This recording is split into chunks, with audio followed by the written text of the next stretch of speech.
오늘 우리에게 주실 하나님 말씀 찾겠습니다. 신약성경 사도행전 19장입니다. 사도행전 19장 8절로 10절 말씀입니다.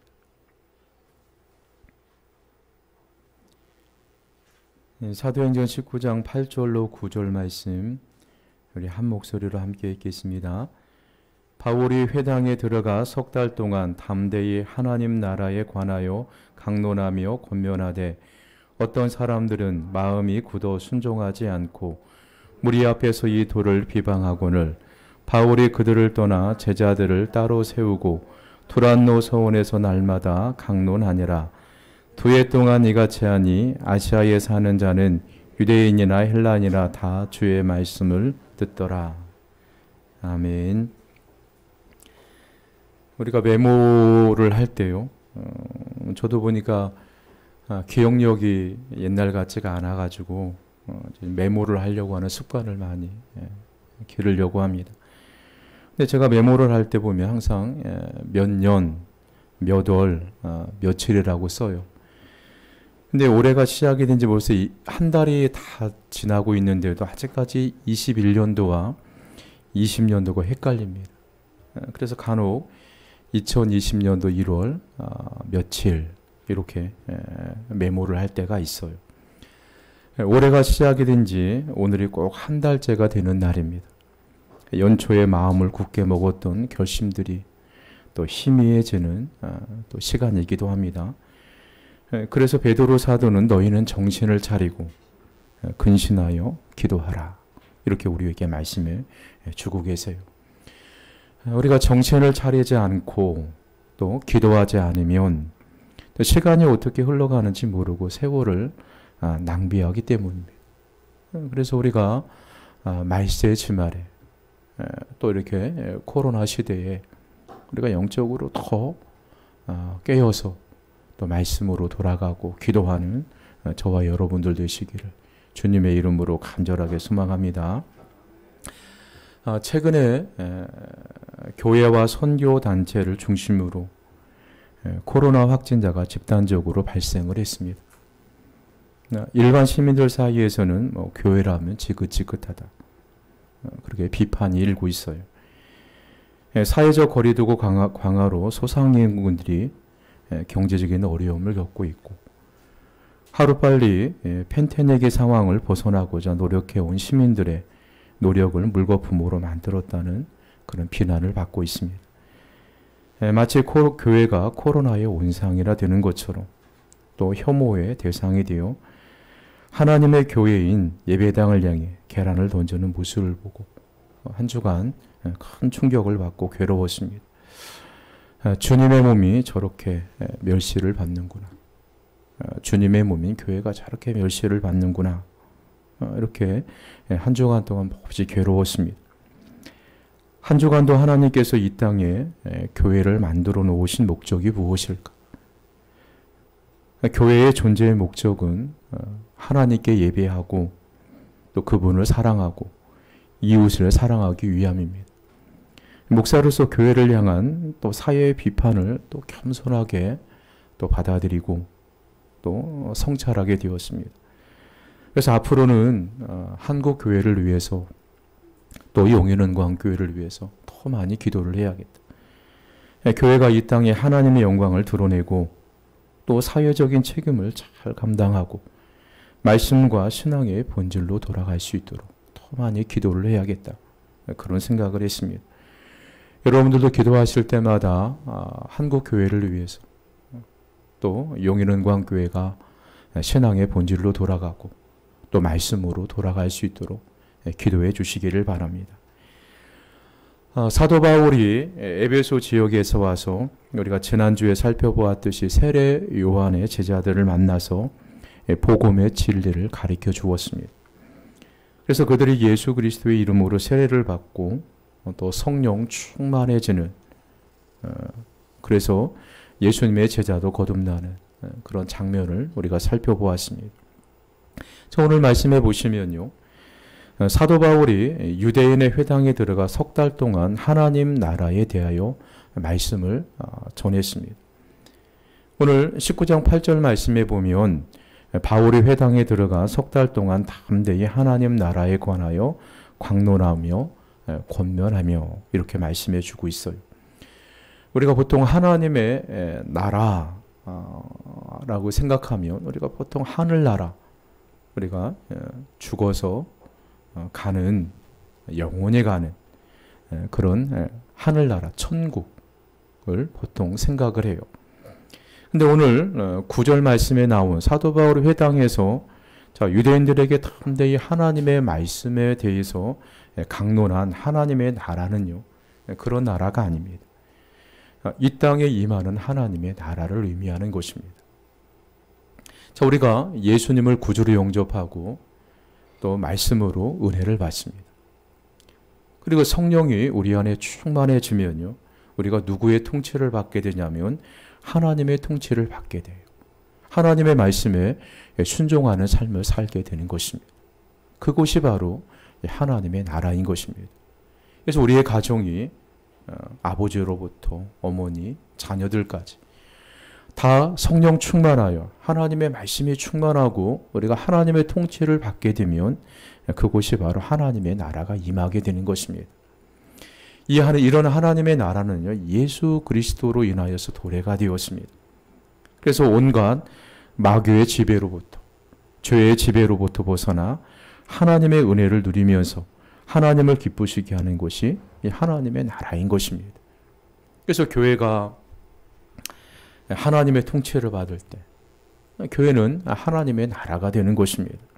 그런데 유대인의 회당에서 이렇게 하나님의 말씀, 하나님의 나라에 관하여서 사도 바울이 강론을 하는데, 유대인의 회당에서 석 달 동안 성경을 강론을 하는데 유대인들 중에 마음이 굳은 사람들이 공개적으로 바울이 전하는 복음을 비판했습니다.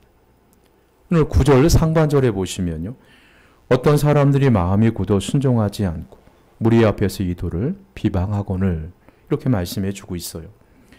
9절에 어떤 사람들이 마음이 굳어졌다.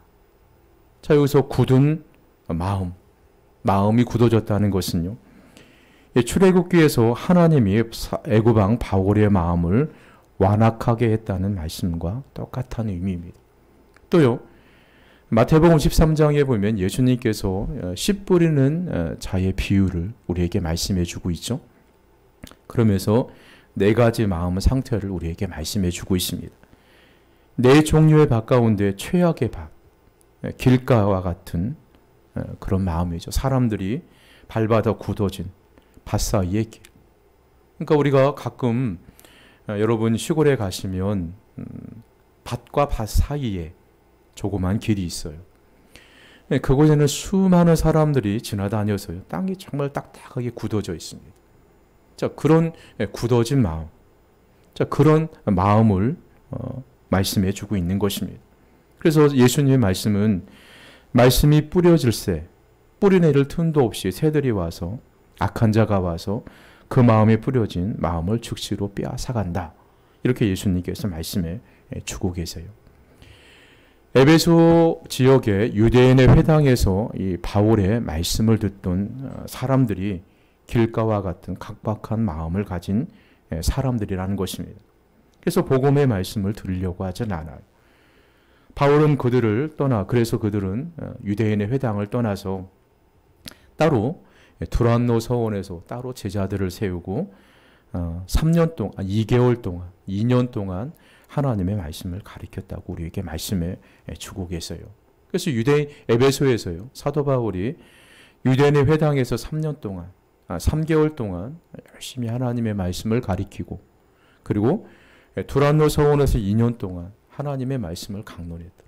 그러니까 사도 바울의 말에 의하면 3년 동안 에베소 지역에서 말씀을 가르쳤더니 그 지역에 사는 유대인들과 헬라인 중에 하나님의 말씀을 안 듣는 사람이 없었더라. 성경에 그렇게 우리에게 말씀해 주고 계십니다. 사도행전 20장 31절과 32절 말씀에 보면 그런 내용이 나오죠. 그러므로 여러분 일깨워 내가 3년이나 밤낮 쉬지 않고 눈물로 각 사람을 훈계하던 것을 기억하라. 지금 내가 여러분을 주와 및 그 은혜의 말씀에 부탁하노니 그 말씀이 여러분을 능히 든든히 세우사 거룩하게 하심을 믿는 이분 모든 자 가운데 기업이 있게 하시리라. 이렇게 말씀해 주고 계세요. 자, 이 말씀은요, 이제 사도 바울이 3년간의 에베소 사역을 마치고 에베소 지역을 이제 떠나려고 하죠. 그때 이제 밀레도 항구라는 곳까지 에베소 교회 장로들이 가서 배웅을 하게 됩니다. 그때 고별사죠. 너희는 꼭 기억하라. 내가 3년 동안 밤낮 쉬지 않고 눈물로 각 사람에게 훈계하던 하나님의 말씀을 기억하라. 그렇게 간절하게 부탁을 하고 3년 동안의 사역을 뒤로하고 다른 지역으로 떠나게 되는 모습을 볼 수가 있어요. 그래서 사도 바울의 사역 중에 가장 최장기간 동안 머물러서 사역했던 지역이 에베소 지역입니다. 두 번째로 가장 길게 머물렀던 지역이 고린도 지역이죠. 성경에 보면 1년 6개월 동안 고린도 지역에서 사역을 했습니다. 우리가 보통요, 지금 한국 교회에서는 한 교회에서 20년 동안 이렇게 목회를 하시고 은퇴를 하시면 원로 목사님으로 추대를 하게 되죠. 근데 제가 부교육자 때는 몰랐습니다. 근데 제가 교회를 개척하고 담임 목사를 하다 보니까 한 교회에서 20년, 30년 동안 목회한다는 것이요, 결국 쉬운 일이 아니에요. 그렇게 목회하기 위해서 그 목사님이 얼마나 피땀 흘린 기도를 했겠습니까? 얼마나 많은 노력을 했겠어요. 또 성도들이 얼마나 많이 목사님과 함께 했으면서 기도했겠습니까? 그런데 자, 우리가 흔히요, 자, 3년 동안 사도 바울이 에베소에서 목회를 했다. 그러면 핍박하는 사람도 없고 교회에서 사도 바울을 잘 대우해 줬으니까 사도 바울이 편안하게 3년 동안 목회를 했겠구나, 이렇게 생각을 해요. 그런데 사도 바울이 고린도 교회의 성도들에게 보낸 편지 속에 보면요, 자, 이렇게 말씀해 주고 있어요. 3년 동안 사도 바울이 머문 이유가 있어요. 고린도서 16장 8절로 9절 말씀해 보시면요, 내가 오순절까지 에베소에 머물려 함은 내게 광대하고 유효한 문이 열렸으니 대적하는 자가 많음이라. 매우 역설적이에요.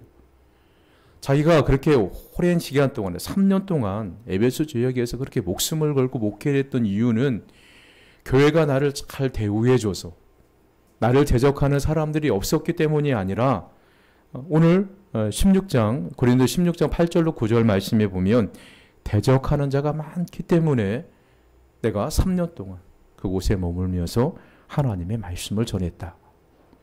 이렇게 말씀해 주고 있어요. 오늘날도 보시면요, 저 교회 목사님들도 보시면요, 교회가 어려우면요, 교회를 떠나버립니다.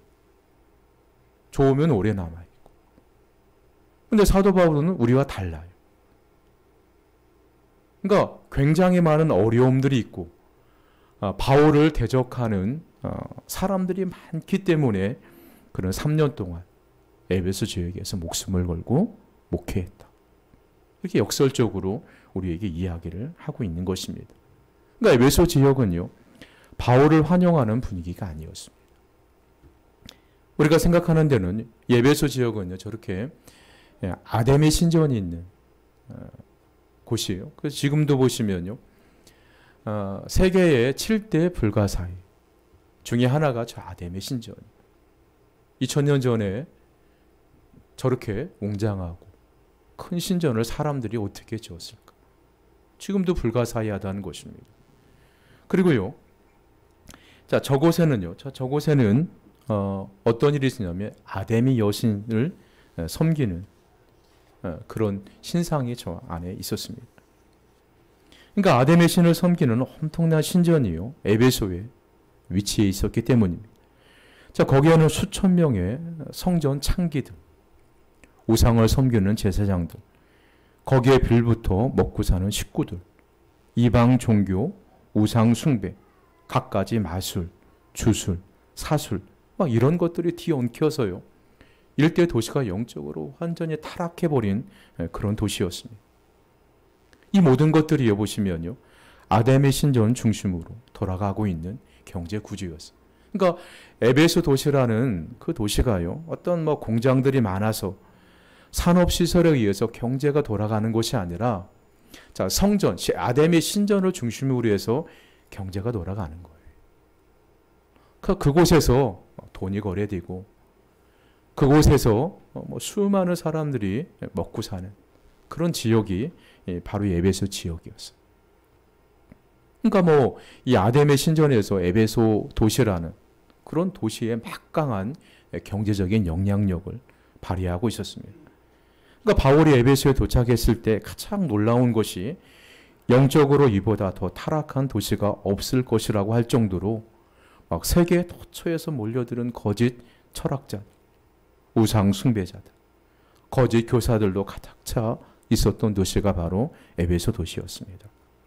자, 그래서 사도 바울은요, 그곳에 더 이렇게 영적으로 타락해 있으니까 거짓으로 온 도시 사람들이 거짓 선지자에 의해서 속고 있으니까 자기는 3년 동안 핍박을 받으면서도 더 열심히 사역했다고 기록해 놓은 것입니다. 그러니까 사도 바울은 선교하는 목적을요, 어떻게 했냐면 영적 전투로 생각을 한 거예요. 자, 교회에서 뭐 군대 용어를 사용하는 게 좀 그래요. 근데 성경에 보시면 우리가 전도하는 일, 예수님 믿는 일, 자, 이런 모든 일은요, 자, 영적인 것과 굉장히 밀접한 관계가 있습니다. 그래서 보이지는 않지만 영적인 싸움을 하게 되는 것입니다. 우리가 전도할 때도 보시면요, 대부분 전도지를 받는 사람들이 전도지는 받아가지만 별 반응이 없습니다. 전도지가 만약에 뭐 휴지라든가 다른 것이 아니면 그냥 버리고 가버려요. 전도 용품이 중요한 것이 아니라 전도 용품에 새겨져 있는 말씀이 중요한 거죠. 복음이 중요하고 예수님이 중요한데 사람들은 그것보다는 전도 물품에 더 관심을 가져. 그것이 나에게 도움이 되지 않으면 그냥 가차없이 버려져 버려요. 자, 그만큼요. 자, 사람들의 마음이 굳어 있어서 복음에 대해서, 예수님에 대해서 별 관심이 없습니다. 자, 이런 시대에 우리가 전도하고, 자, 신앙생활 하려면요, 우리가 영적인 그런 싸움을 할 수밖에 없는 거예요. 보이지 않지만 아주 치열하게 영적인 전투가 벌어지고 있는 것입니다. 자, 그래서요, 사도 바울은 이렇게 영적으로 타락한 이 도시에 하나님의 나라가 임하게, 복음으로 사람들을 점령하고, 그리고 사람들이 예수님을 믿고 하나님의 말씀에 자복하고 하나님의 말씀대로 순종하는, 살아가는 그런 하나님의 나라가 이 도시에 임하게 해야겠다. 그러면서 3년 동안 기도하면서 그렇게 자신과 싸우면서 3년 동안 사역을 감당했던 것입니다. 그래서 성경에 보시면요, 이 두란노 서원에서 2년간의 사역을 하게 됩니다. 오늘 9절 말씀이죠. 우리가 두란노 서원은 잘 알죠. 출판사 중에서 기독교 서적을 많이 만드는 그런 출판사가 두란노 서적이고요. 이 출판사에서 우리에게 유익한 책들을 많이 발간하게 되죠. 그리고 교회 이름도 보시면요, 두란노 교회라고 어떤 교회들이 굉장히 많이 있습니다. 오늘 9절 말씀해 보시면요, 어떤 사람들이 마음에 굳어 순종하지 않고 무리 앞에서 이 돌을 비방하고는 바울이 그들을 떠나 제자들을 따로 세고 두란노 서원에서 날마다 강론하니라. 2해 동안 이같이 하니 아시아에 사는 자는 유대인이나 헬라인이나 다 주의 말씀을 듣더라. 자, 유대인의 회당에서 유대인들이 마음에 굳어서 하나님의 말씀을 들으려고 하지 않고 바울을 대적하니까 바울이 유대인 회당을 떠나서 두란노 서원이라는 곳에 가서 제자들을 따로 세워서 2년 동안 하나님의 말씀을 가르쳤다는 것입니다. 예수 믿는 사람이라면 두란노 서원을 모르는 사람은 아무도 없습니다. 이 두란노 서원의 우리가 배경을 한번 살펴보시면요, 당시 가장 유명한 직업이요, 철학자들이었습니다. 요즘은 모든 사람들이 선망하는 직업 하면 뭐 법관, 의사, 뭐 그런 종류잖아요. 사회적으로 존경을 받고 공부도 잘해야 되고 또 수익도 좋고.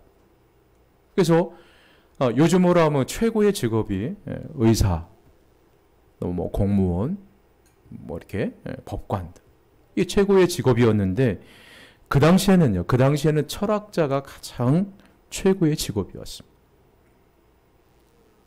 그리고 철학자들은 어떤 논리를 기반으로 논쟁하는 가운데 수사학이 굉장히 발전했어요. 그러니까 수사학이라는 것은 문장을 연구하고 언어를 연구하는. 그래서 어떻게 하면 사람들 문장을 아름답게 꾸밀까? 그리고 논리적으로 사람들을 설득할까? 그런 학문이 수사학입니다. 그러니까 이 철학자들은요, 논리정연합니다. 굉장히 논리적이고 말을 굉장히 잘합니다. 그래서요, 유명한 철학자들은요, 수많은 사람들이 따라다녔어요. 그러니까 강사료를 받고 강의를 한 거예요. 그러니까 요즘으로 말하면 그거죠. 요즘으로 말하면 뭐 유명한 강사들이 있습니다. 뭐 교회에서도 보면 유명한 부흥 강사 목사님이 계시죠. 그래서 그런 분이 오신다 하면 막 주변 교회 성도들이 막 교회가 미어질 정도로 와요. 또 학원에 보면 유명한 강사 선생님이 있죠. 그럼 막 입시생들이 막 거기에 막 몰려듭니다. 뭐 그런 사람들은 돈이요 엄청나게 많이 봅니다.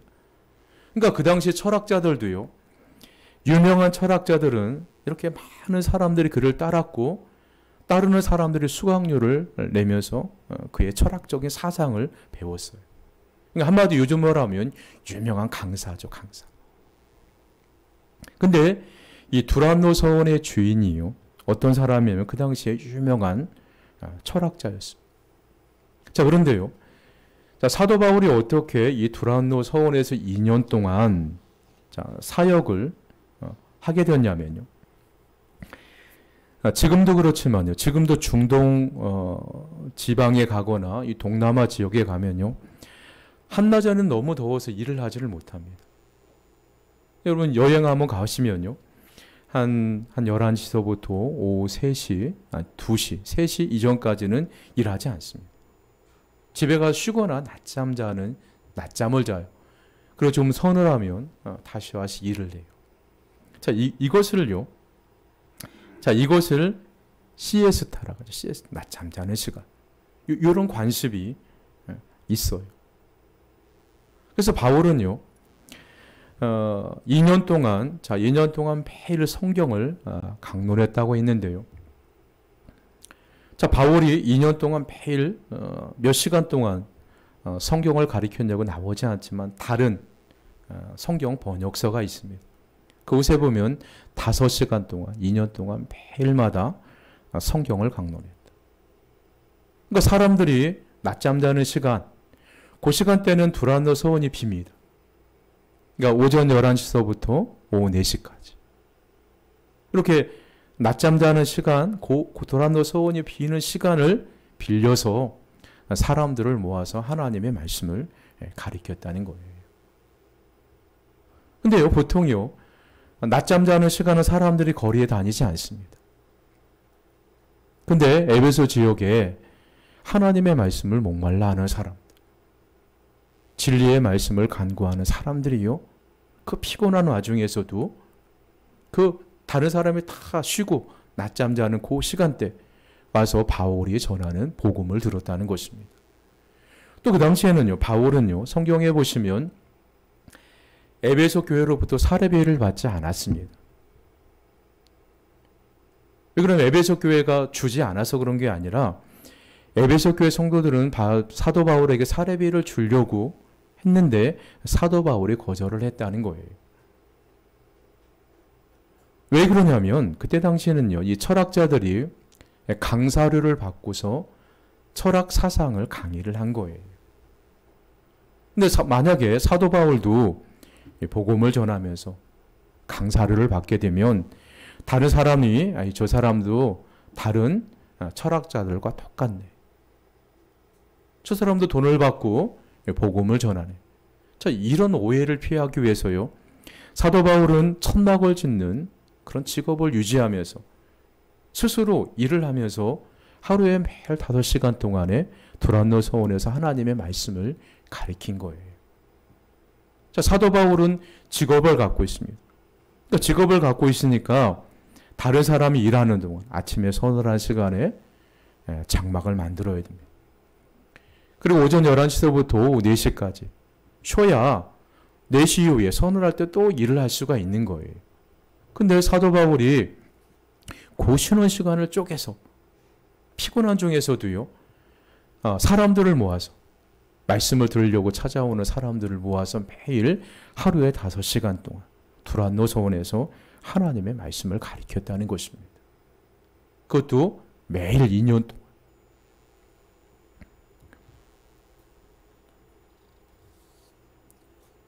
이렇게 하나님의 말씀을 자, 선포한 결과 보시면요, 그 에베소 지역에 살고 있는 수많은 사람들이 복음을 듣지 않은 사람들이 없었다.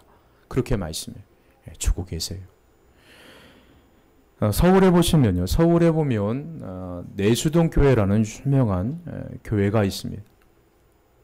이 교회를 설립하신 목사님이 박희천 목사님이세요. 지금은 원로 목사님이죠. 90이 훨씬 넘으신 분이시고, 자, 우리나라의 평양신학교를 졸업하신 분이세요. 평양신학교는 우리나라 최초의 신학교죠. 자, 그런데 이분이요. 자, 이분이 성경에 대해서 굉장히 회박해요. 이분은 평생 동안 성경을 500번이니까 600번을 읽으셨대요. 성경을 엄청나게 통달하신 분이시죠.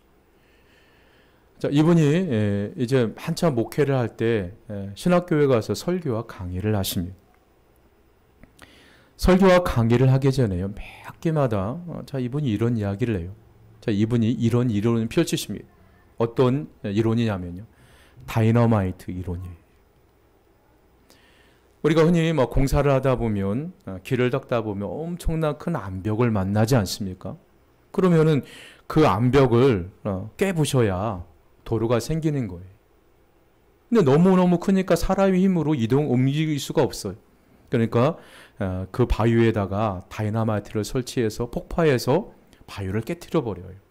근데 이분의 말에 의하면요, 바위를 깨려면 구멍을 얇게 뚫어서는 안 된다는 거예요. 큰 바위를 산산조각을 내려면 바위에다 구멍을 아주 얇게 뚫어서 그곳에 다이너마이트를 심어서 터뜨리면 바위에 표피만 부서지고 구멍만 난다는 거예요. 그러니까 바위를 완전하게 부숴버리려면 바위 심층부까지 구멍을 뚫어서 그곳에 다이너마이트를 심어서 불을 붙이고 터뜨렸을 때 바위가 산산조각이 깨진다는 것입니다. 근데 이 단단한 바위를 뚫는 것은요, 쉽게 뚫어지지가 않아요. 오랜 시간이 걸려요. 그와 똑같이요, 하나님의 말씀을 가리키고 사역하는 것은요, 단시간에 되는 것이 아니에요.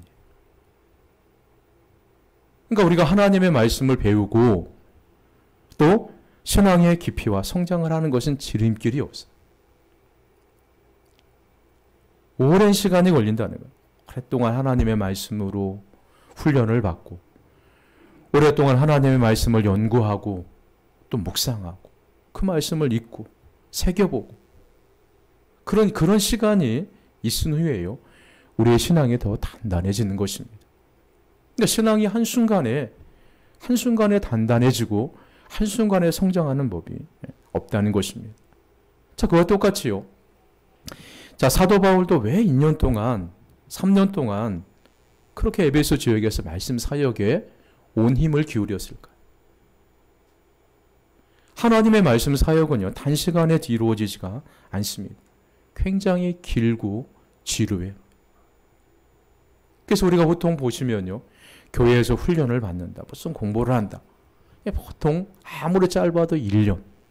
그 과정을 다 하려면 3년이라는 시간이 있어 견뎌야 돼요. 내가 너무 지루하다. 그래서 도중에 포기하면요, 우리가 하나님의 말씀으로 양육받을 수도 없고 훈련받을 수가 없는 거예요. 우리가 말씀으로 훈련받는 기간은 굉장히 길어요. 때로는 지루하게 느껴질 수가 있는 것입니다. 사도 바울이 에베소에 도착해서 2년 동안 스스로 생계를 꾸려가면서 피곤한 몸을 무르쓰고 하나님의 말씀을 가리키는 사역을 했습니다. 한 영혼이 복음에 의해서 만져주고 닦여져서 회복되고 치유되려면요, 최소한의 시간이 필요하다는 것입니다. 단기간에 되지를 않는다는 거예요. 그래서 서로 교회 안에서 교제하는 가운데 눈물과 땀을 흘리고 삶의 내면적을 통전적으로 섞여질 때 한 사람의 진정한 그리스도인이 생겨나게 되는 것입니다. 그 시간이 많이 필요한 작업이에요. 바울은 사람들이 낮잠 자는 동안에도 깨어서 하나님의 말씀을 필요로 하는 사람들에게 복음을 전했습니다. 우리 성도들에게도요, 이 바울과 같은 영적 관심이 자라야 한다는 것입니다. 자, 여러분, 주어진 곳이 어느 곳인가를 중요하지가 않습니다. 내가 서 있는, 내가 생활하고, 내가 다니는 직장이 어느 곳이든 그런 것 중요하지가 않습니다. 하나님은 왜 나를 이곳에 보내셨을까? 왜 내가 이곳을 다니면서 돈벌이를 할까? 내가 왜 일터에 있는지, 그리고 내가 왜 가정주부로 사는지, 내가 왜 이 죄에 있는지, 매일 삶을 살아야 하는지 하나님의 관점에서 봐야 된다는 거. 그러니까 사도 바울은 에베소 지역이에요. 하나님의 나라가, 하나님의 통치가 임하기 위해서 그래서 3년 동안 꾸준하게 하나님의 말씀을 가르쳤습니다. 그러니까 우리들도요, 자, 내가 서 있는 위치가 어디인가가 중요하지가 않는 거. 내가 하나님의 말씀의 통치를 받고 하나님의 말씀에 순종하는 삶을 살게 되면요, 그곳이 하나님의 나라가 되는 것입니다. 성경에 보면 하나님의 나라는 예수님의 비유에 의하면요, 누룩과도 같다. 하나님의 나라는 생명력과도 같고 겨자씨와도 같다.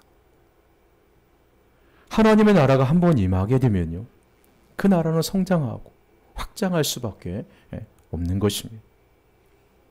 자, 그래서 우리가요, 내가 서 있는 위치, 지금 내가 하는 일, 세상의 관점에서만 자꾸 보려고 하지 말고 우리가 하나님의 관점에서 내 자신의 위치를 바라봐야 된다는 것입니다. 사도 바울은 하나님의 나라가 에베소 지역에 임하기 위해서 그런 일하면서 낮잠 자는 시간, 피곤한 중에서도 매일 2년 동안 5시간 동안 하나님의 말씀을 전했습니다. 자, 우리들도요, 우리가 지금 있는 곳에, 자, 내가 거하고 있는 이곳에요, 자, 하나님의 나라가 임하게 해야 되는 거예요. 하나님의 통치가 임하게 해야 되는 것입니다. 이런 하나님의 통치는요, 단시간에 이루어지지가 않습니다. 길고 지루한 그런 작업이 있어야 되는 거예요. 자, 하나님의 나라는 성도 한 사람 한 사람이 하나님 앞에 은혜를 받고 하나님의 말씀에 순종하고 하나님의 통치를 받을 때, 그때 하나님의 나라가 임하게 되는 것입니다. 하나님의 통치가 시작이 되는 것입니다. 하나님의 말씀을 전하는 두란노 서원에서 2년간 길고 긴 지루한 작업이었지만, 자, 성경은 다음과 같이 에베소 사역을 결론을 내요. 19장 11절과 12절 그리고 20절 말씀입니다. 자, 하나님이 사도 바울을 통해서 이런 놀라운 능력을 행해요. 하나님이 이 바울의 손으로 놀라운 능력을 행하게 하시니 심지어 사람들이 바울의 몸에서 손수건이나 앞치마를 가져다가 병든 사람에게 얹으면 그 병이 떠나가고 악귀도 나가더라. 20절 말씀에 보면 이와 같이 주의 말씀이 힘이 있어 흥왕하여 세력을 얻으니라. 이렇게 말씀해 주고 있어요. 하나님의 말씀이 선포되고 그리고 하나님의 나라가 임하게 되니까요. 귀신이 축출됩니다. 그리고 병자가 치유되는 역사가 일어나게 됩니다. 하나님의 말씀이 전해지면서 거짓된 학문과 마술책이 불태워지는 일이 일어나는 역사가 일어나요. 우리가 살펴보지는 않았지만요. 마술책, 그 당시에 마술책을 가지고 팔아서 생업을 연명하는 사람들이 있었어요. 자, 이런 사람들에게 복음이 전해지고 예수님을 믿고 은혜를 받고 그들의 마음 속에 가정에 하나님의 나라가 임하게 되니까요. 그들은 그들이 마술책을 가지고 사람들을 현혹하고 그 마술책을 팔아서 생계를 유지하던 그 사람들이 마술책을 다 팔아 태워버리고요. 불태워버려요.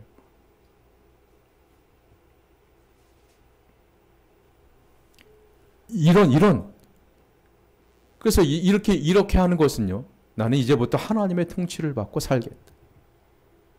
그런 결단에서 이런 일들이 벌어진 것입니다.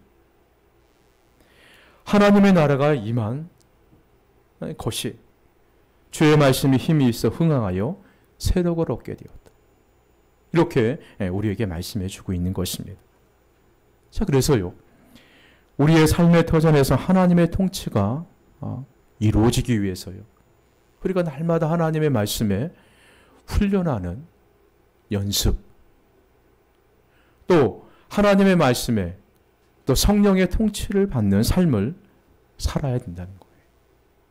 그렇게 되면요, 우리 자신도 변하게 되고 우리 주변이 자연스럽게 변하게 되어 있는 것입니다. 우리의 삶의 터전에서 하나님의 통치가 이루어지기를 간절하게 소망합니다. 그리고 하나님의 말씀이 세력인, 하나님의 말씀이 힘이 있고 세력을 얻는 것은요, 자, 성도들이 순종하는 삶을 통해서 하나님의 일을 이루어 가신다는 것입니다. 지금 우리는 코로나19라는 그런 어려운 시대를 살아가고 있습니다. 교회는 교회 나름대로 힘들죠. 또 여러분들은 직장 생활하는데 나름대로 또 힘들고, 또 사업을 하시는 분들은 또 코로나19 때문에 다 힘들어요. 모두가 힘든 이 시대를 살아가고 있습니다. 교회도 이런 것을 누구처럼 정치적인 그냥 이념을 가지고 자꾸 방역을 소홀히 하거나 또 이웃의 안전을 소홀히 해서는 안 되죠. 교회에서도 국가가 지정한 방역 수칙을 철저하게 지키면서 또 우리가 교회로서의 사명을 잘 감당하시기 위해서 기도하고, 또 용인은광교회 위에 하나님의 통치가, 하나님의 나라가 임하게 되면요, 우리가 변화되고, 우리가 변화되면 가족들과 가정이 변화가 돼요. 또 우리가 변화되면 함께 직장 생활하는 사람들이 변화돼요. 회사가 변화되면 지역이 변화돼요. 이런 하나님의 통치가 이 땅에 임하지 않겠습니까? 사도 바울은 이 일을 위해서요, 3년 동안 수많은 대적들과 영적인 싸움을 하면서 하나님의 말씀을 심어 놓았습니다.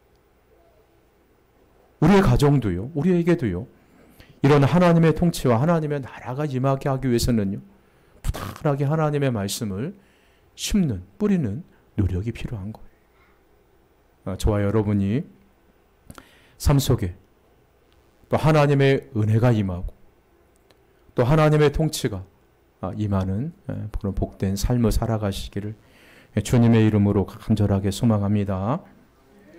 기도하시겠습니다. 살아계신 하나님, 우리 아버지,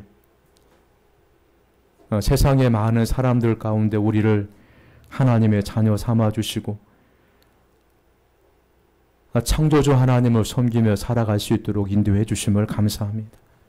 전능하신 하나님, 지금 코로나 이 시대에 우리가 어떻게 하나님을 섬겨야 할지, 또 어떻게 살아가는 것이 올바른 삶인지, 하나님이 기뻐하시는 것인지, 하나님 우리에게 지혜를 주셔서 바른 길을 걸어갈 수 있도록 우리의 삶을 하나님께 주시장해 주시기를 간절하게 소망합니다.